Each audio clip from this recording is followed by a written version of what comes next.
foi repercutir algumas ideias equivocadas com respeito a textos, inclusive mencionando livros que Ellen White nunca escreveu, né? Ele cita 2 livros ali, um deles História da Nossa Igreja, como tendo sido escritos por Ellen White. Ela nunca escreveu esses livros, né?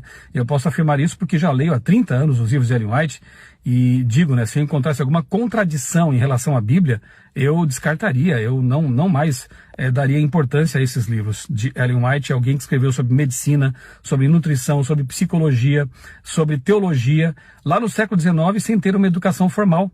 Então, uma autora que surpreende até mesmo acadêmicos, né? Tem livros aí, um deles publicado pela Oxford University, tratando da pessoa e da obra de Ellen White, porque ela surpreende realmente, tendo escrito sobre matérias sobre as quais ela nunca estudou, e que no tempo dela realmente não eram o consenso, né? Inclusive na área como medicina.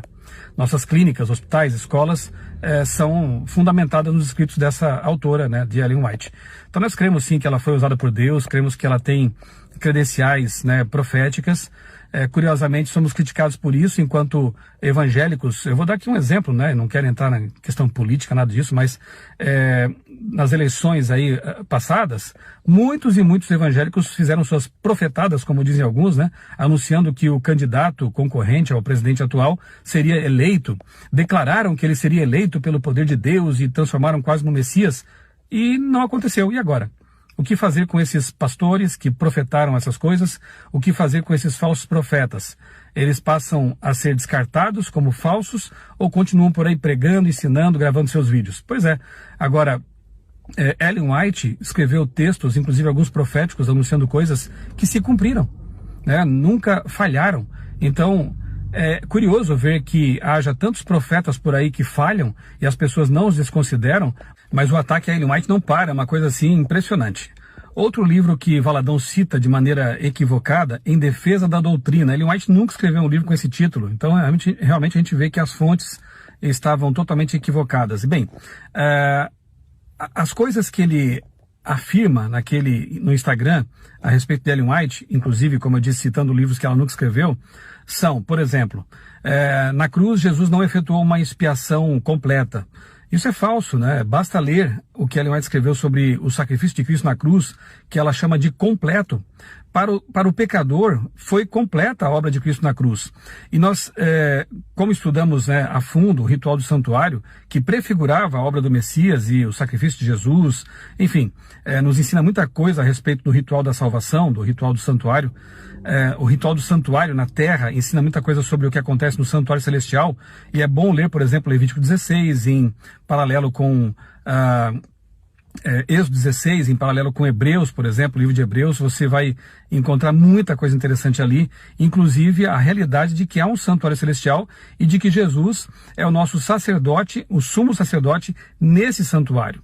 Então, no ritual do santuário, quando o cordeiro era sacrificado no pátio, o pecador, ele voltava para casa perdoado, mas a obra do sacerdote continuava. Ele aspergia o sangue da vítima, do cordeirinho, lá dentro do santuário.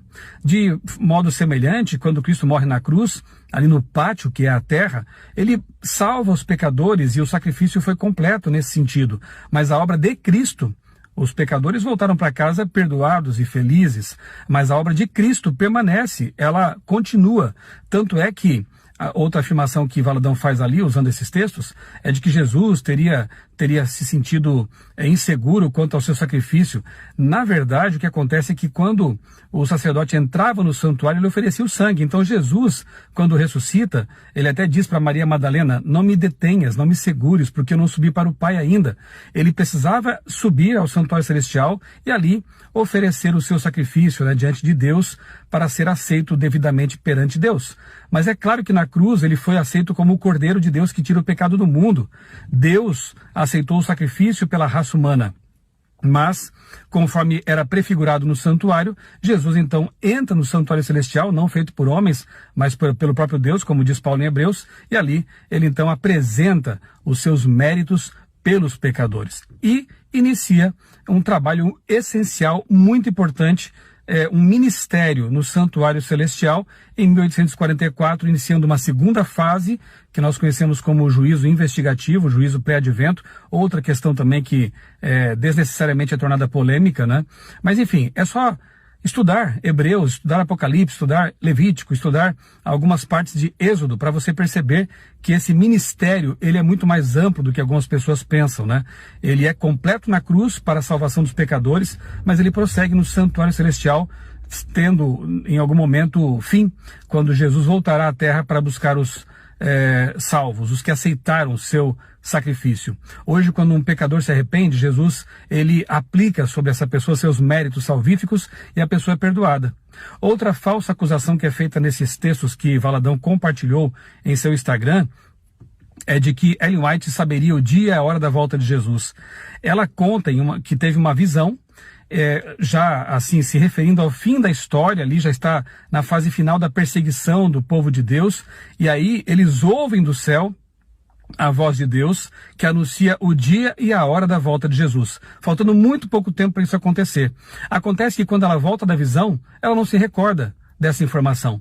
Ela nunca escreveu sequer uma linha falando do dia e da hora da volta de Jesus. Se ela sabia dessa informação, por que ela não escreveu a respeito? Por que ela não contou para as pessoas o que tinha visto em visão? Ela não sabia, ela se esqueceu disso. Eu posso, quem sabe, comparar com uma ocasião em que Paulo, ele foi em visão, embora não tivesse certeza de que teria ido ele pessoalmente em corpo mesmo, né? Ou em visão, e ele ouve a língua dos anjos. Mas na terra ele diz que não é lícito aos homens falar essa língua, né? Ele não conta para ninguém e talvez até nem se lembrasse ou não soubesse falar essa língua. Enfim, as situações em que os profetas recebem informações e depois eles não lembram delas ou são orientados a não falar sobre essas informações. Isso acontece na Bíblia em várias circunstâncias e aconteceu também com Ellen White nessa situação. Repito, ela nunca falou de qualquer data para a volta de Jesus. Quem diz que os adventistas marcaram data para a volta de Jesus, inclusive, estão também equivocados, porque isso aconteceu no tempo do milerismo. Quem marcou data para a volta de Jesus foram os mileritas. Os adventistas, uma igreja depois organizada em 1860, ali na década de 1860, eles não falam de datas para a volta de Jesus de forma alguma, né? E finalmente ele diz, ali naquela sua postagem no Instagram, Valadão diz que para Ellen White, todas as igrejas estariam perdidas e somente a adventista seria salva. Nada mais falso também. Embora o Apocalipse ele denuncie um sistema chamado Babilônia, Babilônia e suas filhas, né? Ou seja, uma confusão religiosa, doutrinas falsas que se infiltrariam no cristianismo, ela não diz que as pessoas que pertencem a essas igrejas estão perdidas, estão condenadas. Pelo contrário, Ellen White afirma que há pessoas, filhos de Deus, em todas as igrejas. Tanto é que Apocalipse 18:4 diz: saiam dela, povo meu. Deus está chamando seu povo para sair de Babilônia, dessa confusão religiosa, dessa mescla de dogmas humanos com Bíblia, dessa confusão toda. Então, os filhos de Deus estão espalhados por todas as igrejas, e nós falamos, inclusive, como adventistas, que há muito mais remanescente fora do que dentro da igreja adventista.